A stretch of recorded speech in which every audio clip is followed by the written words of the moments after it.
आज बच्चों हम पढ़ेंगे अपनी फर्स्ट यूनिट का जो डी पार्ट है जिसका नाम है कैपेसिटेंस। तो ये जो कैपेसिटेंस पार्ट है इसमें सारी बातें कैपेसिटर की चलेगी। तो सबसे पहले पढ़ेंगे हम कैपेसिटर के बारे में। तो कैपेसिटर क्या होता है? डिवाइस भी स्टोर द चार्ज। ये ऐसी डिवाइस है जो चार्ज को स्टोर करता है। अपना जो कूलर होता है, पंखा होता है, जो मोटर होती है उसमें कैपेसिटर लगा होता है और वो कैपेसिटर क्या करता है? चार्ज को स्टोर करता है, जिसकी सहायता से वो इलेक्ट्रॉनिक डिवाइस काम करती है। तो कैपेसिटर क्या करता है? चार्ज को स्टोर करता है। फिर पढ़ते हैं कैपेसिटेंस। कैपेसिटेंस क्या होता है? Ability of capacitor to store charge. यानी जो भी कैपेसिटर है वो कैपेसिटर क्या करेगा? चार्ज को स्टोर करेगा। तो उस कैपेसिटर की जो चार्ज को स्टोर करने की एबिलिटी है उसको क्या बोला जाता है? कैपेसिटेंस। तो कैपेसिटेंस क्या होता है? किसी भी कैपेसिटर की ऐसी एबिलिटी जिसके कारण चार्ज स्टोर हो पाता है। ठीक है। अगर कैपेसिटर की कैपेसिटेंस कम है तो इसका मतलब क्या होगा कि चार्ज स्टोर कम होगा। अगर कैपेसिटर की कैपेसिटेंस ज़्यादा है तो चार्ज ज़्यादा स्टोर होगा। तो कैपेसिटेंस एक एबिलिटी होती है जिसके कारण चार्ज स्टोर हो पाता है। तो कैपेसिटर तो क्या है? चार्ज को स्टोर करता है। और कैपेसिटेंस क्या है कि वो कैपेसिटर चार्ज को कितना स्टोर करता है वो उसकी कैपेसिटेंस कहलाएगी। और कैपेसिटेंस का सिंबल क्या होता है? सी। और कैपेसिटेंस जो कैपेसिटर है उसका कैपेसिटर को जो हम डिनोट करते हैं, कैपेसिटर का जो सिंबल है वो शो करते हैं दो पैरेलल प्लेट के द्वारा। एक प्लेट पे पॉजिटिव चार्ज होगा, दूसरी प्लेट पे नेगेटिव। तो ये कैपेसिटर का सिंबल होता है। ठीक है। तो ये कैपेसिटर का सिंबल है। अगर बात की जाए कैपेसिटेंस की तो कैपेसिटेंस को डिनोट किया जाता है सी से। अब हमने पढ़ा था potential due to point charge. तो उसमें हमने देखा था V इक्वल होता है Q/4πε0 R। अगर यहाँ पे R क्या हो? कांस्टेंट। तो क्या देखते हैं कि जो Q है वो V के क्या होगा? Directly proportional. अगर यहाँ पे Q V के डायरेक्टली प्रोपोर्शनल है तो इसका मीनिंग क्या है कि जो भी यहाँ पे कैपेसिटर है अगर उसके अंदर चार्ज स्टोर होता है Q, तो वो जो Q चार्ज स्टोर होगा वो किस बात पर डिपेंड करेगा? वो डिपेंड करेगा कि यहाँ पे जो बैटरी लगी होगी उस बैटरी का कितना पोटेंशियल है। तो बैटरी का यहाँ पे जो पोटेंशियल होगा उस पोटेंशियल पे क्या डिपेंड करेगा? ये चार्ज डिपेंड करेगा। अगर यहाँ पे देखते हैं क्यू वी के डायरेक्टली है तो अगर डायरेक्टली के साइन को हटा देते हैं तो क्या आ जाएगा? क्यू इक्वल यहाँ पे कांस्टेंट आएगा, वो कांस्टेंट होता है सी और फिर क्या आएगा? वी। यहाँ पे एक फॉर्मूला बन जाता है कि जो चार्ज स्टोर होगा वो किसके इक्वल होता है? वो इक्वल होता है सी वी के। यहाँ पे सी किसका सिंबल है? तो यहाँ पे सी होता है कैपेसिटेंस। तो सी किसका सिंबल है? यहाँ पे कैपेसिटेंस का सिंबल है। तो जो चार्ज स्टोर होता है वो क्यों होगा? वो इक्वल होगा किसके? जो कैपेसिटेंस है इनटू में जो बैटरी का पोटेंशियल है। ठीक है। लेकिन हमें देखना कैपेसिटेंस का फॉर्मूला। तो कैपेसिटेंस का फॉर्मूला क्या हो जाएगा? ये हो जाएगा Q/V। तो ये कैपेसिटेंस का फॉर्मूला होता है। तो कैपेसिटेंस का फॉर्मूला क्या हुआ? जो चार्ज स्टोर होगा डिवाइड बाय जो पोटेंशियल होता है। अगर बात की जाए कैपेसिटेंस की तो कैपेसिटेंस की जो यूनिट होती है, यूनिट ऑफ कैपेसिटेंस, वो क्या होती है? फैरेड।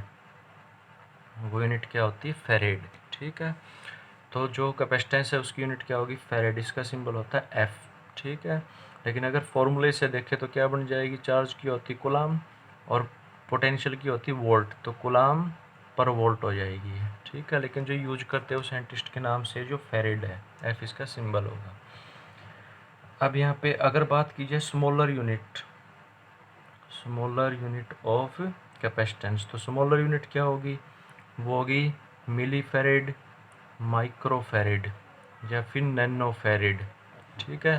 तो कैपेसिटेंस की स्मॉलर यूनिट क्या होती है? मिली फैरेड, माइक्रो फैरेड और नैनो फैरेड, ये इसकी स्मॉलर यूनिट होती है।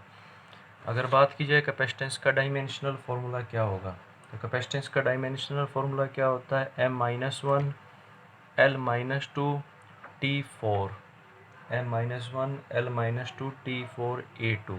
तो ये आप बना सकते हो जो ऊपर फार्मूला लिखा है।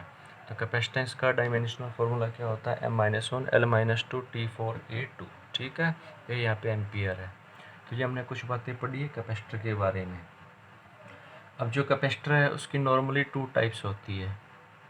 कैपेसिटर नॉर्मली कितने टाइप्स का होता है? 2 टाइप्स। फर्स्ट होता है स्फेरिकल कैपेसिटर। फर्स्ट वाला कौन सा है? Spherical capacitor. सेकंड होता है पैरेलल प्लेट कैपेसिटर। तो सेकंड कौन सा होता है? Parallel plate capacitor. तो आज जो हम पढ़ेंगे यहाँ पे वो कौन सा है? वो है स्फेरिकल कैपेसिटर। ठीक है। तो जो फर्स्ट टाइप है वो हम पढ़ रहे हैं और फर्स्ट टाइप का नाम क्या है? Spherical capacitor. तो ये बच्चों नाम से ही क्लियर है। स्फेरिकल कैपेसिटर कौन सा होता है? ये ऐसा कैपेसिटर होता है जो किस शेप में होगा? सफ़ीर की शेप में। ठीक है।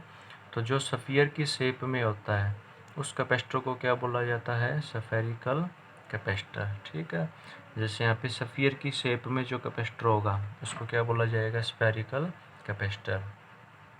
अब चाहे स्फेरिकल कैपेसिटर हो चाहे पैरेलल प्लेट कैपेसिटर हो, इन दोनों में इनकी कैपेसिटेंस निकाली जाती है कि इनकी कैपेसिटेंस क्या होगी, यानी ये दोनों कितना चार्ज स्टोर कर पाते हैं। तो यहाँ पे हम क्या निकालेंगे अब आगे? कैपेसिटेंस। ठीक है, तो अब निकालते हैं कैपेसिटेंस ऑफ स्फेरिकल कैपेसिटर। तो जो कैपेसिटेंस होगी स्फेरिकल कैपेसिटर की वो निकाल रहे हैं। तो उसके लिए मान के चले यहाँ पे स्फेरिकल कैपेसिटर है, इस स्फेरिकल कैपेसिटर का जो रेडियस है वो हमने ले लिया r, और रेडियस क्या मान लिया हमने? r। अब ये जो स्फेरिकल कैपेसिटर है मान के चलते इसके ऊपर चार्ज स्टोर होगा, और वो कितना चार्ज स्टोर होगा वो हमने मान लिया q चार्ज है। तो इस पर जो चार्ज स्टोर होगा वो हमने कितना मान लिया? q। तो जो पैरेलल प्लेट कैपेसिटर है उस पर q चार्ज स्टोर हो रहा है। अब यहाँ पे q चार्ज स्टोर हो रहा है तो हमने पढ़ा था कि जो कैपेसिटेंस है वो इक्वल होता है चार्ज बाय पोटेंशियल। ये हमने ले ली इक्वेशन फर्स्ट, इसका यूज करेंगे। अब यहाँ पे v क्या है? पोटेंशियल, और हमें पता है potential due to point charge. तो पोटेंशियल का फॉर्मूला क्या होता है? q by 4πε0 r। तो यहाँ पे जो चार्ज q है उसके हिसाब से पोटेंशियल का ही हमने फॉर्मूला लिख दिया। इसको बोलेंगे इक्वेशन सेकंड। अब क्या करेंगे? इक्वेशन सेकंड की वैल्यू फर्स्ट में पुट करेंगे तो c किसके इक्वल आ जाएगा? तो c आ जाएगा q बाई 4πε0 r। तो c क्या बन जाएगा? ये बन जाएगा 4πε0 r। तो जो स्फेरिकल कैपेसिटर उसकी कैपेसिटेंस का फॉर्मूला क्या होता है? 4πε0 r। अगर हमें स्फेरिकल कैपेसिटर के रेडियस का पता हो तो बता सकते हैं कि उस स्फेरिकल कैपेसिटर में कितना चार्ज स्टोर होगा, उसकी क्या कैपेसिटेंस होगी। ठीक है, तो स्फेरिकल कैपेसिटर की कैपेसिटेंस किस बात पे डिपेंड कर रही है? एक तो रेडियस पे और दूसरा मीडियम पे। ठीक है, अगर बात की जाए कि अर्थ की कैपेसिटेंस कितनी होती है, ये क्वेश्चन भी पूछ लिया जाता है। तो कैपेसिटेंस ऑफ अर्थ, तो अर्थ की जो कैपेसिटेंस है वो होती है 711 माइक्रोफेरिड। अर्थ की कैपेसिटेंस कितनी होती है? 711 माइक्रोफेरिड। ये वैल्यू आपको याद रखनी है। अब देखते हैं ये वैल्यू आई कैसे। अब देखो जो अर्थ है वो किस शेप की मानी जाती है? स्फेरिकल शेप की।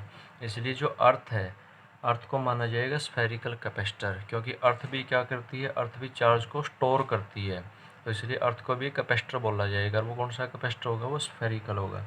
इसलिए यहाँ पे कैपेसिटेंस का फॉर्मूला यूज करेंगे 4πε0 r। अब जो 4πε0 है इसकी वैल्यू क्या लेके चलेंगे? 1/9 × 10⁻9 जो फिक्स होती है।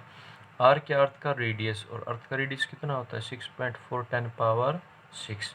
तो जब आप इस वैल्यू को सोल्व कर लेते हो तो ये आएगा 0.711 × 10⁻³ और कैपेसिटेंस निकाल ली हमने तो यूनिट क्या होगी? फेरिड। लेकिन 0.711 है, इसको आप लिख सकते हो 711 10⁻³ × 10⁻3, क्योंकि पॉइंट हटा दोगे तो 10⁻³ आएगा और फिर 10⁻³ आ गई है, तो ये बन जाएगा 711 × 10⁻6 फेरिड। तो कैपेसिटेंस क्या आ जाती है? 711 और 10⁻6 क्या होता है? माइक्रो। तो 711 माइक्रो फेरिड। तो ये अर्थ की कैपेसिटेंस होती है। ठीक है, तो आज बेटा इतना ही।